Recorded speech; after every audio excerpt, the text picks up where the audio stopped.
Сэлэн аймгийн Сүхбаатар сумын Хилийн цэргийн Тэг 101-р ангид холбоочноор 15 жил ажиллаж улс их орондоо зүтгэсэн пүрэв сүрэн нь элэгнийт монголчуудаас хандив өсжээ. Түүний хувьд 100% элэг шилжүүлэн суулгах мэс засалд орох шаардлагатай болсон учраас ард түмнээс энэхүү тусламжийн гараа хүсхийг гуйж байгаа юм а.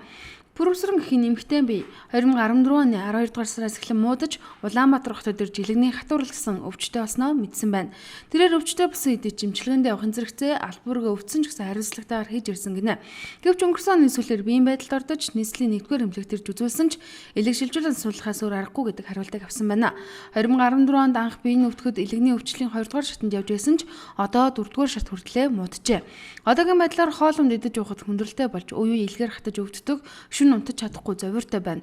Илгээ өгөх донор хасаар түүний төрсөн хүн таарч ээждээ элэгнийхээ 50% өгөхөр болжээ. Гэхдээ цаг хугацаа түүнийг хүлээхгүй, яаралтай элэг шилжүүлэн суулгах мэс засал хийхгүй бол судас агарч амнасанд нь аюул нүрлэх учраас Монголын ард түмнээс энэхүү тусламж хүссэн юм а.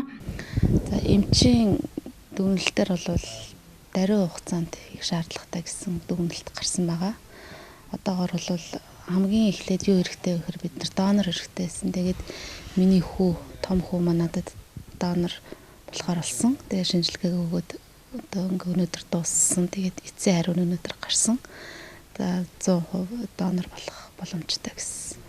Тэгээ одоо би санхүүгийн байдал дээр одоо жоохон үдчихэд үлээгдэж байгаа. Өвчин гэдэг хэлж ирдэггүй. Эрүүл сарвал байхдаа ирээдүйн амьдралынхаа талаар олон сайхныг зүгнэн боддог байсан ч өвчин нэрвэгдсэн хойно эдгнээ гэсэн итгэлийн гал нь бөхөөгүй явна. Элэг шилжүүлэн суулгахаас мэс заслын нийт өртөг 85 сая төгрөг одоогоор цуглуулсан мөнгө алхаа. Монгол улсад элэг шилжүүлэн суулгах мэс засал 4 жилийн өмнөөс хийгдэж ирсэн амжилтгүй болсон тохиолдол байхгүй. Мэс засалд орсон иргэд эрүүл сарвалын их тух амьдарч байна. Тийм ч учраас эдгэрэх бүрэн найдлага түүнд би яг одоогоор бол цугласан мөнгө байхгүй байгаа.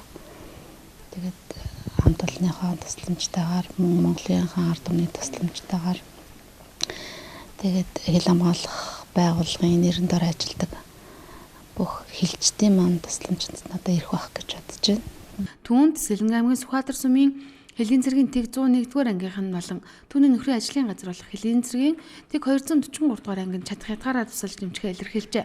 Мөн аймгийнх нь хүүхд гэр бүл хөгжлийн газрын хамт олонч бас тусалцаа үзүүлж хамгийн гол нь сайхан сэтгэлтэй монголчуудаас тусламж хүсэж санхүүгийн дэмжлэг тусалцаа үзүүлэхийг чин сэтгэлээсээ пүрэв сүрэн эмхтэй гуйж байна. Пүрэв сүрэнгийн хувьд өвчнөө нэгдгэрүүл ажилдаа хурд орж эх орныхоо инхийн манаа зогсох чин хүсэл эрмэлзэлтэй амна.